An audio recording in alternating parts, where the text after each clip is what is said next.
Just a quick heads up, there's not going to be any story spoilers for Persona 5 or Persona 5 Royal in this video, but due to some unforeseen technical circumstances, the only footage I was able to capture comes from roughly the last quarter of the game. So if you're looking to avoid visual spoilers, maybe just give this one a listen. The first time I played Persona 5, I did not like it at all. It felt like a clunky, bloated mess with opaque systems and long, drawn-out sequences in between what I actually liked, the palaces, where I was forced to run around Tokyo doing things I wasn't very interested in. I liked the turn-based combat and the stylish user interface, but I was completely baffled by the confidants, the social stats, the calendar system, and a million other things. I played it for about 20 hours and put it aside, filing it away in the not for me category. Fast forward to today, and I have sunk over 100 hours into Persona 5 Royal on the Nintendo Switch over the past 3 months. More time than I have put into any single game since Elden Ring, and if you know anything about my channel, you know that's just about the highest praise I can give. I can say with confidence that not only is Persona 5 one of the best games I've played this year, it has become one of my favorite games, period. I find myself thinking about this game while I'm at work, rushing home to play it. I'm starting Persona 4 Golden soon. I plan on buying Persona 3 Reload when I can find it on sale. I am absolutely, hopelessly Persona-pilled. So, what changed? How could a game I bounced off of so hard only a few years ago now suddenly become one of my favorite games ever? I think the answer to this lies in one of the fundamental themes of Persona 5's narrative and gameplay: time. Persona 5 is a game obsessed with time, particularly how time can both change you and how you can use time to change yourself. Time also plays a role in taste. Take any person and ask them what they liked or disliked 5 or 10 years ago versus today, and their answers might vary wildly. Not only does the passage of time age people and hopefully give them things like wisdom and empathy, time changes what you value aesthetically. Certain works of art simply can't be appreciated if the person viewing it meets that work at the wrong time in their life. They lack perspective or the required knowledge. Their journey hasn't taken them to a place where they can reflect on it and see it in relation to their own experiences. When I first tried to play Persona 5, this theme of time and its effects simply didn't resonate with me, but that's different now. I couldn't tell you exactly why, but I do know that when I decided to try the game again, a lot of things had changed in my life. If you're around my age, early to mid-30s, you've probably been going through a process of coming to terms with how you've spent your life so far. You maybe went to college, started a career, been in long-term romantic relationships, or gotten married, or had children, and all of these events probably caused you to look back on your life and think about the choices you made that brought you here. You might be proud of how you spent that time. You probably have some regrets, like everyone does. But most of all, you've probably had a series of moments where you thought, I'm not getting any of that time back.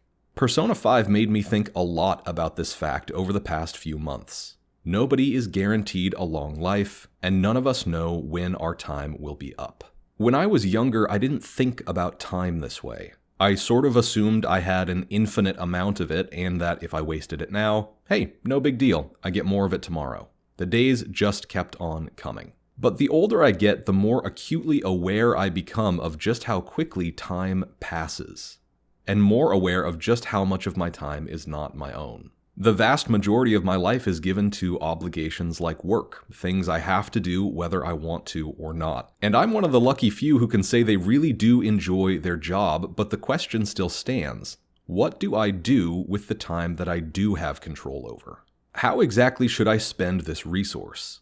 When I look back on my life, what do I want to have accomplished?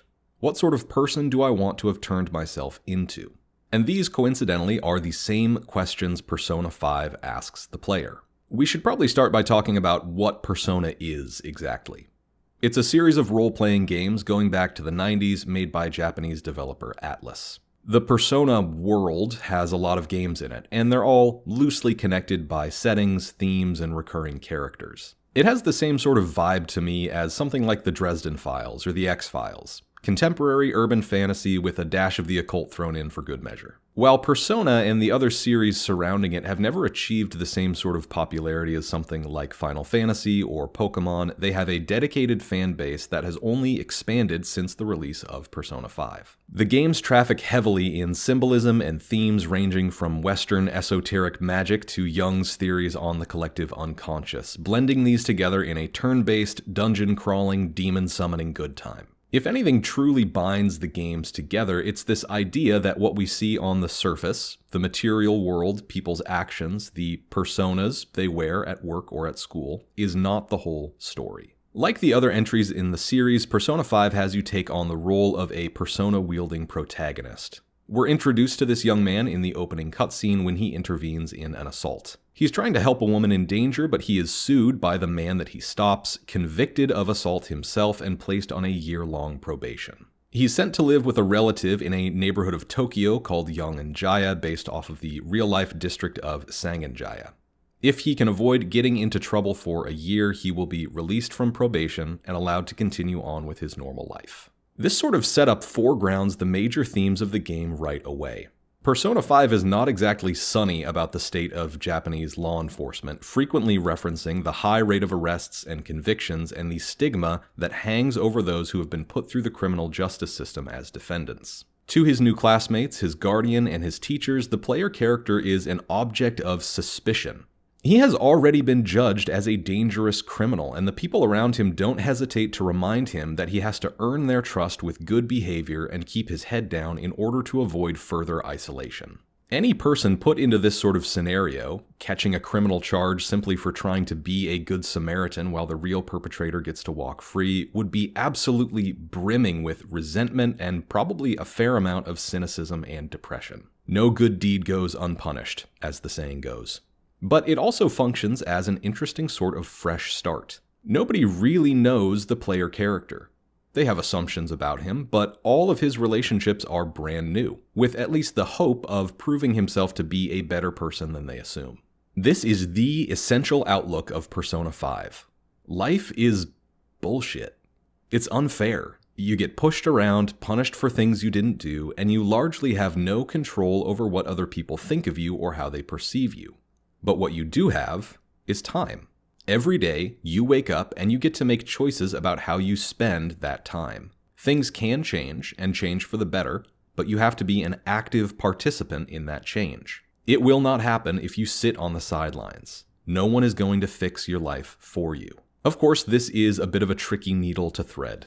Certain parts of a person's life are out of their control. Material circumstances are in large part determined by things like your birthplace and your family's wealth. One of my least favorite things to hear is a successful person claim they made it on their own, because everyone knows that just isn't true. No amount of money mindset, hustle culture bullshit can turn a homeless guy into a billionaire. It just isn't going to happen. Persona 5 sidesteps this obnoxious self-help pitfall by reminding you at every turn that while changing your life is a decision you have to make for yourself, the success of that effort is heavily dependent on the relationships you have with the people around you.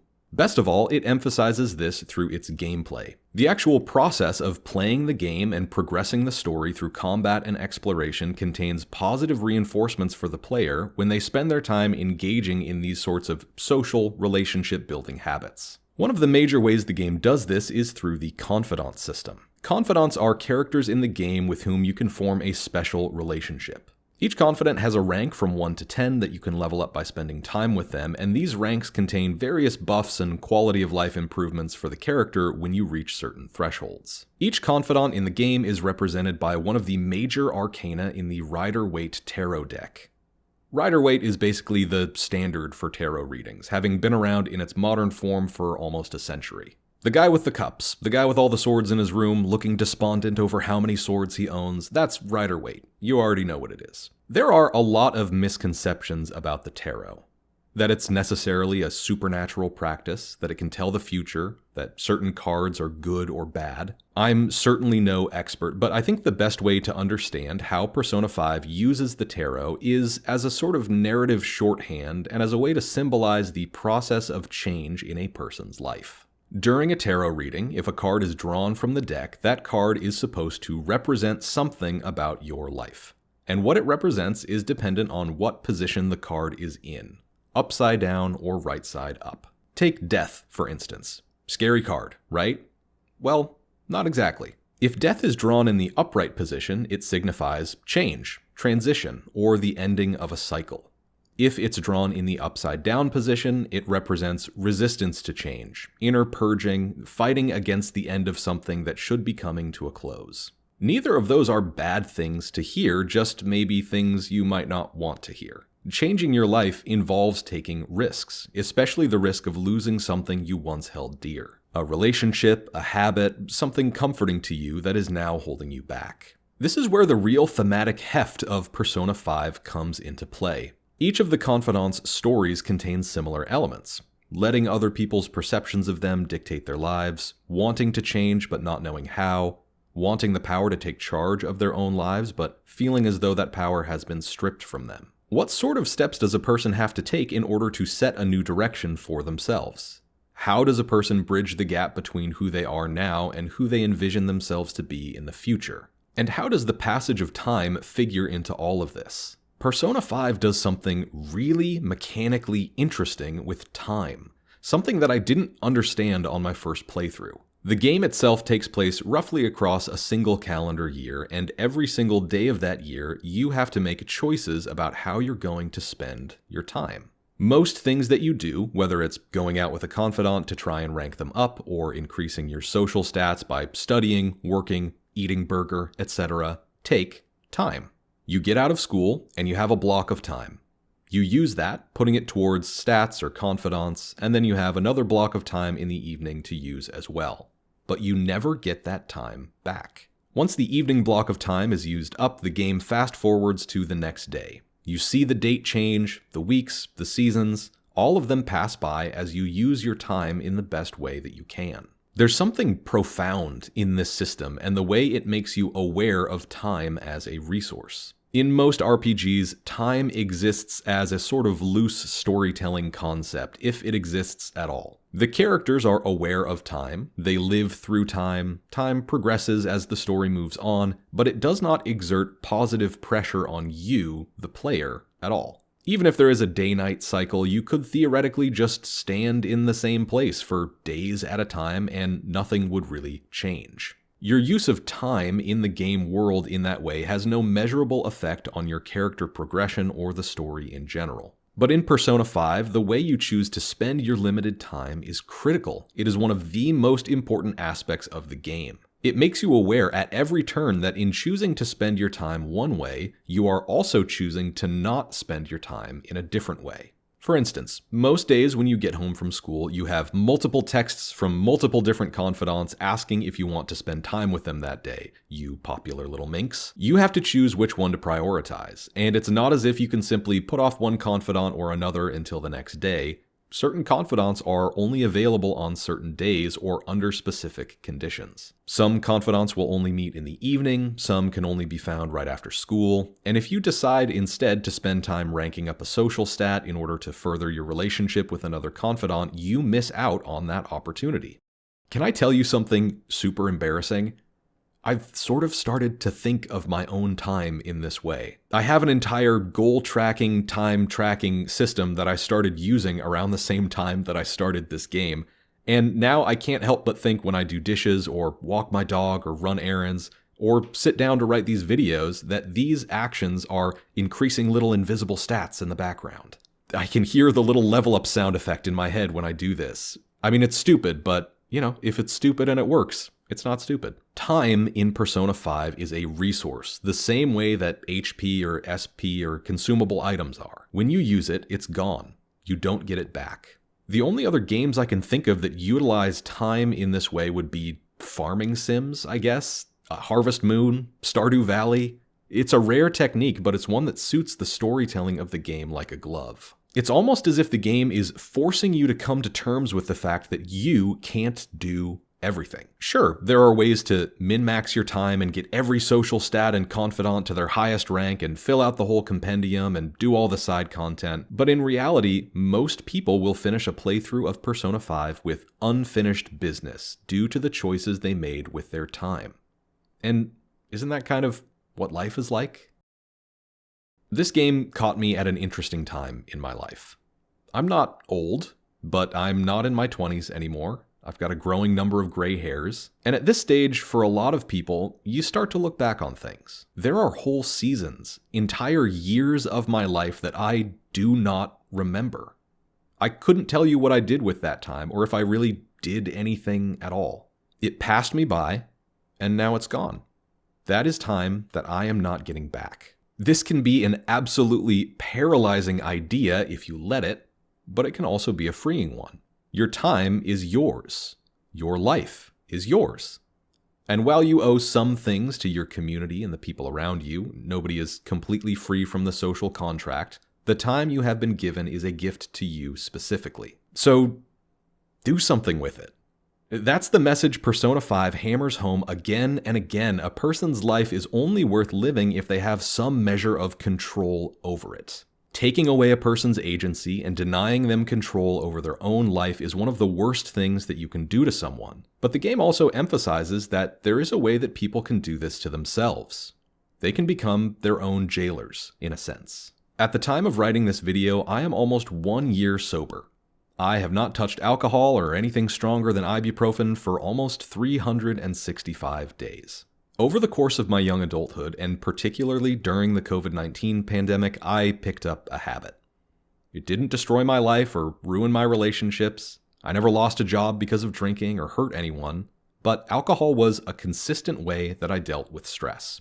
And I was drinking more and more as the years went on. And when I look back on that habit, what strikes me most is how complacent it made me with all that time slipping away.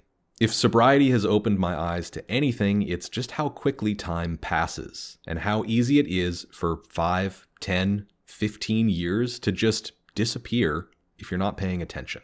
That desire to escape from stress, from pain, can ironically become its own sort of prison. I don't want to inspire an existential crisis in you. You're probably just watching this on your lunch break, looking for a distraction. But if there's any advice I would give to my younger self, it would be this. Don't waste your time. Put that precious resource towards something that will affect some sort of positive change in yourself. Think about who you want to be and try to work towards that person in your head. And even if you don't quite reach what you imagined, that's okay. The point isn't really to reach some sort of state where you've achieved every single thing you ever wanted. The point is to live your life. Not somebody else's version of it. Not what you imagine other people want, but your life, the only one you've got. A life lived with that kind of purpose and intention is a life worth living, no matter what. Thank you for watching.